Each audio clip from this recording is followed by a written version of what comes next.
అండపిండ బ్రహ్మాండాలను దద్దరిల్లేలా చండ ప్రచండంగా అఖండ తాండవం వాడుతున్న ఈ చిత్ర బృందానికి ముందుగా అభినందనలు తెలియజేస్తాను.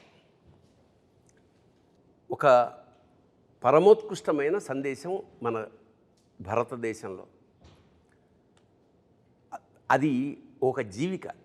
దాన్ని బేస్ చేసుకుని కొన్ని సంవత్సరాల పాటు, కొన్ని యుగాల పాటు అదేమిటంటే అహింస పరమో ధర్మ. కాకపోతే మన దురదృష్టం ఏమిటంటే అహింసా పరమో ధర్మ అన్న వాక్యాన్ని పట్టుకుని జాతి యావత్తు నిర్వీర్యం అయిపోయింది. దాన్ని ఉత్తేజితం చేయాలంటే దాని రెండో లైన్ కూడా ఉంది. అహింసా పరమో ధర్మ అంటే అహింసని మించిన ధర్మం లేదు, అంతవరకు అందరికీ తెలుసు.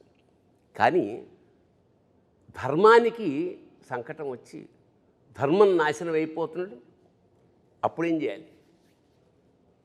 ధర్మహింస తదైవచ. ధర్మాన్ని కాపాడడానికి మన వాళ్ళు శిరచ్ఛేదం స్వచ్ఛందంగా చేసిన మహానుభావులు ఉన్నారు. సో మనం ఒక సినిమా చూస్తున్నప్పుడు ప్రత్యేకంగా ఈ అఖండలో విశేషం నాకు ఏమనిపించిందంటే, దివాణి అంటే రెండు కలిసి, ఒక దేశము ఆధ్యాత్మికత, దేవుడు దేశము పెనవేసుకుని ఒక ఉత్కృష్టమైన సందేశాన్ని ప్రపంచానికి అందించాడు. అది నాకు చాలా గొప్ప. ఎందుకంటే ప్రతి సినిమా చేసినందుకు చివరికి అన్యాయం నశిస్తుంది, ధర్మం జయిస్తుంది అని చిన్న క్లైమాక్స్ ఫైట్తో, అది కాదు, ఆశాంతం ప్రతి క్షణం ఎక్కడ అంటే నిద్రపోతున్న ఒక జాతిని జోలపాడే జాతి స్థాయి నుంచి డంకా కొట్టి మేల్కొల్పాలి. ఎలా అంటే సర్వనాడులు ఒక్కసారి ఉత్తేజితం అయిపోయి అంటే నాకు నేను చూస్తున్నప్పుడు సినిమా కంటిన్యూస్గా, అంటే అద్భుతాల పరంపర, అలా సినిమా చివరి వరకు అలా చూస్తూ ఉన్నాం. ది రీజన్ ఈజ్, చాలామంది అన్నారు ఇందులో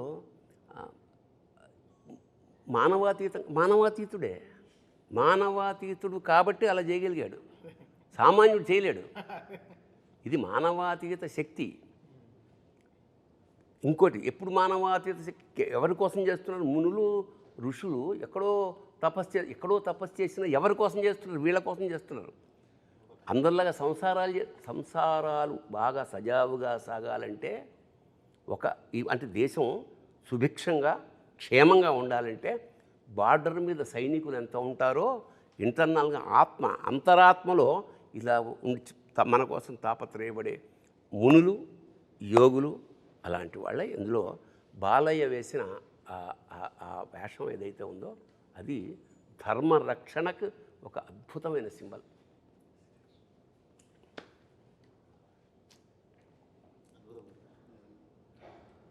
మామూలుగా మనకు అంటారు కదా గురుగారు, ఈశ్వరగం సర్వం అంటారు. అంటే ఈశ్వరుడు లేని చోటు అనేది ఏమీ లేదు, ఈశ్వరుడు అన్ని చోట్ల ఉన్నాడు. జనరల్గా ఏంటంటే మనకి పురాణం ప్రకారం కూడా ఈశ్వరుడికి లయకారుడు అని పేరు. లయకారుడు అంటే ఆయన సంహరించేవాడు కాదు, ఉపసంహరించేవాడు. ఆయన నుంచే పుట్టి ఆయనలో కలుస్తాం మనం. అలాంటి స్వీకరించే ఈశ్వరుడు సమాజాన్ని సంస్కరించడానికి బయలుదేరితే ఏంటన్నది మన ఖండ కథ. అసలు అది అద్భుతంగా కుదిరింది. అంటే ఈ సమకాలీన జీవితంలో మన ఈ కరోనా లాంటి, అంటే మనం పుట్టాక నాకు తెలిసి అంతకుముందు ఎప్పుడో చదివాం, కానీ కరోనా పుట్టిన తర్వాత 2 ఏళ్ల పాటు నిశ్చలం, స్తబ్దం, స్థాణువైపోయింది. ఇంతటి సైలెన్స్, అంటే స్థాణు అంటే స్థాణో రుద్ర ఉమాపతి అని, శివుడికి స్థాణు అనే పేరు కూడా ఉంది. అవును, ఇంకా నిండటానికి చలం అచంచల నిరంతర చైతన్యం అని కూడా ఉంది. అంటే అన్నీ తనలోనే ఉండే అలాంటి ఈ సబ్జెక్ట్ ఆరంభం ఒక సామాన్యంగా ఒక దేశాన్ని నాశనం చేయడానికి. అంటే దీనికి మీరు తీసుకున్న రిఫరెన్స్ ఏమిటో నాకు తెలియదు.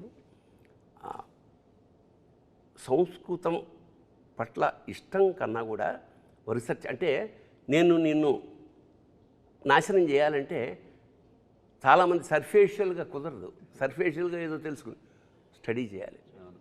నీ వేదాలు ఏమిటి, నీ శాస్త్రాలు ఏమిటి అన్నీ స్టడీ చేసి సంస్కృతాన్ని ఆపోసన పట్టి వేదాల్ని ట్రాన్స్లేట్ చేసి ఆ మూలాల్ని తెలుసుకుని ఆ తర్వాత విధ్వంసం మొదలెట్టారు. మెకాలే అనుకుంటా కదా, 1835లో మెకాలే అనే ఆంగ్లేయుడు వాళ్ళ సుపీరియర్ బాస్కి రాస్తున్న ఒక లెటర్ తర్వాత ప్రింట్ అయింది. I have travelled the length and breadth of India and I have not seen a single beggar or a thief. అంటే ఎప్పుడు ఇది 1835లో నేను యావత్ భారతదేశాన్ని ఆమూలాగ్రం సమగ్రంగా పరిశీలించినప్పుడు ఒక బిచ్చగాడు కానీ ఒక దొంగ కానీ నాకు కనపడలేదు ఈ దేశంలో. ఇలాంటి దేశాన్ని మనం హస్తగతం చేసుకోవాలంటే we have to break the very back bone is their culture.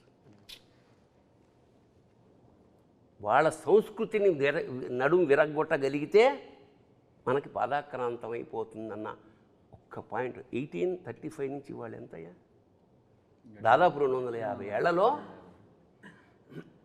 మన భాష అంటే మనకి పెద్ద నామోషి, తెలుగు మాట్లాడడం నామోషి, మన కల్చర్ అంటే మనకి నామోషి. మనం బొట్టు పెట్టుకోవాలంటే 32 సార్లు ఆలోచన ఏమన్నా అనుకుంటారేమో. సో అలాంటి ఒక విచిత్రమైన వికృతమైన స్థితి నుంచి మళ్ళా ఒకసారి ఒక చారిత్రాత్మక విషయాన్ని డంకా మీద దెబ్బకొట్టి చెప్పింది అఖండ. ఇక్కడ పైగా మూలం భారతదేశం యొక్క మూలాల్ని దెబ్బకొట్టడం అంటే అదే కల్పవృక్షం. భారతదేశం అన్నదే కల్పవృక్షం ప్రపంచానికి. ఎటువంటి జ్ఞానాన్నైనా ఎటువంటి విషయాన్నైనా చెప్పగలిగినటువంటి కల్పవృక్షము, ఐశ్వర్యాన్ని ప్రసాదించగల భారతదేశం చెట్టు మీద కూర్చొని దాని మూలాన్ని దెబ్బకొట్టడం అంటే అదెంత హాస్యాస్పదం. అది పడితే వాడే పడతాడు, మూలాన్ని దెబ్బకొడితే కొట్టడానికి వీల్లేనటువంటి విషయం అది. అంతటి మూలాల్లో అంటే భారతదేశం మూలం ఎట్లా ఉంటుందంటే ఒక వేరును తెంచుదామని చూస్తే ఇంకో వేరు బలంగా వెళ్తుంది భూమిలోకి. ఎందుకంటే అప్పటి నుంచి వచ్చింది కదా శబ్దగుణకం ఆకాశం అన్నారు మొదటి నుంచి. ఆకాశాద్ వాయు, వాయోరగ్ని, అగ్నేరాప, అద్భ్య పృథివీ, పృథివ్యా ఓషధయ, ఓషధీభ్యో అన్నం, అన్నాత్ పురుష అన్నారు వేదంలో. ఎక్కడి నుంచి సృష్టి ఏర్పడిందంటే శబ్దగుణకం ఆకాశం, శబ్దము నుంచి అంటే ఓంకారం నుంచి ఆకాశం, ఆకాశము నుంచి వాయువు, వాయువు నుంచి అగ్ని, అగ్ని నుంచి నీరు, నీటి నుంచి భూమి, భూమి నుంచి ఓషధులు అంటే వృక్షాలు, వీటి నుంచి అన్నము, అన్నాత్ పురుష అన్నాడు. అప్పుడు మానవుడు అనేవాడు ఏర్పడ్డాడు. ఇంత మూలము చెప్పినటువంటి ధర్మం మన ధర్మం. ఆ మూలాన్ని దెబ్బ కొట్టడానికి అవకాశం లేదు, ఎందుకంటే వీడు ఉన్నది అదే మూలంలోనే. మళ్ళీ అంటే ఇప్పుడు నువ్వు మేము పూజించాల్సిన దేవతా విగ్రహం బద్దలు కొట్టినా, మేము గుడి బద్దలు కొట్టినా మాకు పెద్ద ఫరకేం పడదు. కారణం ఏంటంటే మేము చెట్టుని పూజిస్తాం, పిట్టని పూజిస్తాం, గుట్టని పూజిస్తాం, పుట్టని పూజిస్తాం. చిన్నప్పుడు నాకు ఆశ్చర్యం అనిపించేది, చెట్టుకి పూజ ఏమిటి, కోతికి పూజ ఏమిటి, పందికి పూజ ఏమిటి అంటే పరమాత్మ లేని చోట అసలు మనకు లేదు. అది తీస్తే ఒక కర్ర పెట్టేసి దానికి పసుపు పెట్టేసి అంటే ఎంత అంటే ఈ స్థాయి కల్చరు ప్రపంచ ఎందుకంటే ఇది వెరీ రీజన్ ప్రపంచంలో ఇలాంటి కల్చర్స్ చాలా ఉన్నాయి. బట్ శాశ్వతంగా నిలబడిపోయిన కల్చర్ ఇదే, ఈ సంస్కృతి. ఎన్నో ఉన్నాయి ఇంతకుముందు, మీకు పిరమిడ్స్ తప్ప ఏమీ మిగలలేదు అక్కడ. అలాంటిది ఇక్కడ ఎందుకు అంటే మనకు ఒక ఇంట్లోనే ఒక కుటుంబంలో ఒకడు నాస్తికుడు ఉంటాడు, ఒకడు ఆస్తికుడు ఉంటాడు, ఒకడు వేరే దేవుణ్ణి పూజ చేసే ఉంటాడు. మనకి తేడా లేదు. నిన్ను ఎప్పుడు ఇబ్బంది పెట్టరు, వెళ్ళు రోజు వెళ్ళు అనేవాడు చెప్పండి నీకు. బట్ అది జీన్స్లో మనకి. సో సర్వేభ్యో అందరిలోనూ మనం దైవాన్ని సంకల్పం. అందుకనే నేను నాలోన శివుడు గలడు, నీలోన శివుడు గలడు, నాలోన గల శివుడు నీలోన గల శివుడు లోకమ్ములేలగలడు కోరితే శోకమ్ము బాపగలడు. ఏమిటి? ఈ తల్లిపోయింది, ఇతను ఎక్కడో ఉన్నాడు, రావడానికి వీళ్ళని కేచరీ గమనం మీద వస్తే తప్ప అక్కడ రాలేడు. అలాంటప్పుడు అందరూ వెయిట్ చేస్తున్నారు. తల్లి చివరి కోరిక కొరివి పెట్టాలి. ఎన్నో ఏళ్ల నుంచి పుట్టినప్పటి నుంచి వెయిట్ చేస్తోంది, రాలేడు. రాడు అని పాత్రలు ప్రేక్షకులు నిర్ణయించినప్పుడు సాక్షాత్కారంలా వచ్చేసాడు. వచ్చి కొరివి పెట్టి అందరూ ఆశ్చర్యపోయారు. ఎవరు వచ్చారు? తర్వాత ఒక మెసేజ్ పెడుతుంది, అమ్మాయి వచ్చి షాక్ అవుతుంది. ది రీజన్ ఈజ్, అప్పుడు నాకు అనిపించింది నాలోన శివుడు గళ్ళంటే ఇదే. నాలోన గల శివుడు నీలోన గల శివుడు నాటకాలాడగలడు తెరదించి మూట కట్టేయగలడు. That is the reason. So ప్రతి భక్తుడు తల్లి నా తల్లే. ప్రతి భక్తుడు ధర్మాన్ని కాపాడడానికి నిలబడి ప్రాణం కూడా పణంగా పెట్టి అవసరమైతే ధర్మం కోసం ఏదైనా చేసే ప్రతి భక్తుడు తల్లి నా తల్లే అని చెప్పేదే ఆ రోజు అక్కడ ఉన్న సద్దేశం గురుగారు. వండర్ఫుల్. ఎందుకంటే నువ్వు పూజిస్తున్నప్పుడు నువ్వు దాసుడివి, నిజానికి నువ్వు మమేకం అయిపోయినప్పుడు వాడు నీకు దాసుడు. శివుడు నీకు దేవుడు నీకు దాసుడు అయిపోతాడు. ఇప్పుడు మనకి పూజా విధానం అంటే ఏమిటంటే ఎలిమెంటరీ స్కూల్, కొబ్బరికాయలు కొట్టామా, దండలు వేసామా, కిరీటాలు చేయించి ఎలిమెంటరీ స్కూల్. నెక్స్ట్ స్టేజ్ అక్కడ ఏమంటాడు, దేవుడు అనేవాడు నేను వేరు అని. Meditation next step. అక్కడేముంటాడు, దేవుడు నీలో ఉంటాడు, బయట ఎక్కడ ఉంటాడు. కొబ్బరికాయలు కొట్టక ఏమి అగరత్తులు అక్కల్లా. తర్వాత థర్డ్ స్టేజ్ ఇది, బికమింగ్ శివ, బికమింగ్ గాడ్ అనేది ఈ సినిమాలో ఆ ట్రాన్స్ఫర్మేషన్. అతను నేను శివుడు వేరు అనుకోడు. అందుకే శివుడు సాక్షాత్ శివుడిని కొరిబెడ్డానికి తీసుకురావడం అనేది ఒక విధంగా చాలా ధైర్యం. అది నేనే షాక్ సార్. ఎట్లా ఒప్పుకుంటారు? ఆ రీల్ మాత్రం పంపించలేదు నాకు లాస్ట్ మినిట్ వరకు. ఎట్లా ఒప్పుకుంటాడు? దేవుడు వచ్చి పెడతాడా అంటే, ఒరే పిచ్చివాడా పెడతాడు. ఆ స్థాయిలో కనుక నువ్వు దేవుడిని నమ్మితే. అది 8వ రీల్ మాత్రం ఆపారు. 8వ రీల్ ఏంటి సార్ అంటే, సార్ సపరేట్గా మన ఇద్దరు కూర్చోవాలి మీకు చెప్తానని 9th రీల్ వచ్చేసింది. 8th రీల్ మాత్రం ఆపారు. బట్ చూసినప్పుడు అలా ఒక వేరే మూమెంట్.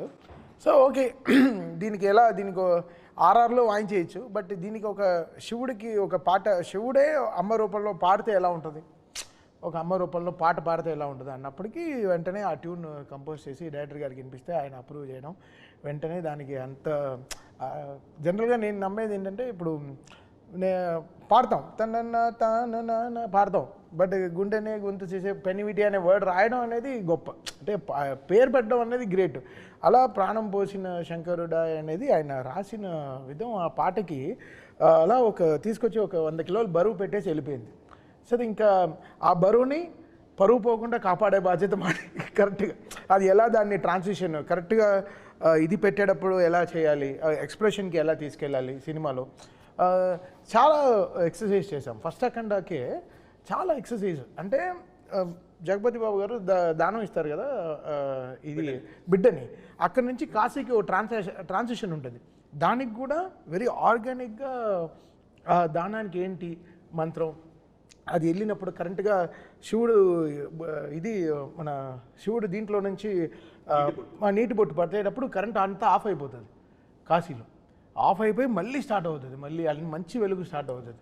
సో ఈ studying of more things. Actually after Akhanda కొంచెం లైఫ్లో బ్యాలెన్స్ చాలా బాగా చేసుకోవడం మొదలుపెట్టాను. బ్యాలెన్సింగ్ అంటే ఒక బ్యాలెన్స్ వచ్చింది. అంతవరకు ఆడుతూ పాడుతూ తిరిగేవాడిని, ఇప్పుడు చదువుతూ పాడుతూ తిరుగుతున్నాను. సో దీని గురించి ఎంత స్టడీ చేయాలి, ఇప్పుడు ఏదో అఖండ సినిమా వచ్చేసింది అనే కాకుండా దీన్ని ఒక సినిమా లాగా చూడకుండా how can I be the transporter of this, ఈ సనాతన ధర్మం గురించి, ఈ శివుడు గురించి ఎంత ఇప్పుడుండే జనరేషన్కి ఎంత ట్రాన్స్పోర్ట్ చేయగలను మ్యూజికల్గా, how can I transport it to the people's ears అనేది. జనరల్గా మంత్రాలు అందరూ వింటారు, బట్ ఇప్పుడు ఉండే వాళ్ళకి వాళ్ళ ఇయర్కి ఇప్పుడు ఉండే జనరేషన్ వాళ్ళకి ది వే దే ఆర్, అంటే మంత్రం అర్థం కాకపోయినా ఆ మ్యూజిక్ అర్థం అవుతుంది. అదే అంతే, because this not language no language. So నేను ఈరోజు చూస్తున్నాను కమెంట్స్ అన్నీ చూస్తాను యూట్యూబ్లో. జూక్ బాక్స్ రిలీజ్ అయిన వెంటనే చాలా రోజుల తర్వాత ఓ జూక్ బాక్స్ రిలీజ్ చేశాం. ఇంతకుముందు అది లేదు, సింగిల్గా వెళ్ళేది పాటలు. ఓ 9 పాటలు ఒకేసారి రిలీజ్ అయిన తర్వాత వెంటనే కమెంట్స్ చూసాను. రాత్రి 12ంటికి లాంచ్ చేసాం ఇది జూక్ బాక్స్. అంటే ఎంతమంది మేల్కు నుండి దాంట్లో వెంటనే ఒక 1000 లక్షల్లో కమెంట్లు వచ్చేసి అసలు అక్కడ ధైర్యం వచ్చింది. అంటే అంతవరకు కారు జాగ్రత్త తోలుతున్నాం, అక్కడ సీట్ బెల్ట్ వేసింది కరెక్ట్గా, ఓకే ఇంత చేసాము ఆ పని అని. బట్ ఆయన తీసిన సినిమా అంత గొప్ప సినిమా. నేను అదే చెప్తాను, మీరు మనం మ్యూజిక్ కొట్టడం కాదు అక్కడ, బికాస్ నేను ఇండిపెండెంట్గా నేను ఆల్బమ్ రిలీజ్ చేయలేదుగా, ఓ సినిమాకి కదా పనిచేశాను, ఒక చిత్రానికి కదా పనిచేశాను. సో ఆ చిత్రంలో అంత బలం ఉంటేనే ఆ మ్యూజిక్ తీసుకుంటుంది. సో ద క్రెడిట్ కృషి అందరూ ఒక వంట అద్భుతంగా కుదరాలంటే అన్ని పాళ్ళు సమంగా కుడాలి. ఇంకోటి ఏంటంటే మామూలుగా చాలా రకాల డ్యాన్సులు ఉన్నాయి, వాటిని నృత్యం అంటాం, నాట్యం అంటాం. కానీ తాండవం అనేది ఎక్కడ? తాండవం ఎప్పుడవుతుంది? ప్రళయకాల ఆ సౌండ్, తాండవ శబ్దంలోనే ఆ ఒక మ్యూజిక్ ఉంది, ఆ సౌండ్. సో మామూలు డ్యాన్సులకి శివుడి చేసే తాండవానికి సంధ్యవేళ వేరియేషన్ ఉంటుంది. సో అంత డ్యాన్స్ చేసినప్పుడు ప్రమధులందరూ వాయిస్తుంటారు అక్కడ. ప్రమధులు అంటే చుట్టుపక్కల ఉండే వాళ్ళందరూ ఆ సౌండ్ ఎలా ఉంటుంది? చెవులు బద్దలైపోతాయి. సో మనం వాడు సరదాగా చెప్పినా ఏం చెప్పాడంటే, జాగ్రత్త నాది కాదు పూచి, ఆ సినిమా రిలీజ్ అవుతుంది, అవన్నీ సద్దుని కొంచెం క్లీన్ చేసి పెట్టుకోండి, బద్దలవుతాయి నాది కాదు అన్నాడు. అది సరదాగా అన్న సత్యం. అదేంటంటే గురుగారు, సౌండ్ కరెక్ట్గా బయటకి ఇది అవ్వాలంటే సర్దుకోని కరెక్ట్గా క్లీన్ చేయకపోతే అడ్డుపడి పగులుతాయి. అంతే తప్ప లేదు ఇది అని కాదు గురుగారు. సరదాగా అన్న సత్యం అంటున్నా. ఈ విషయంలో గురుగారు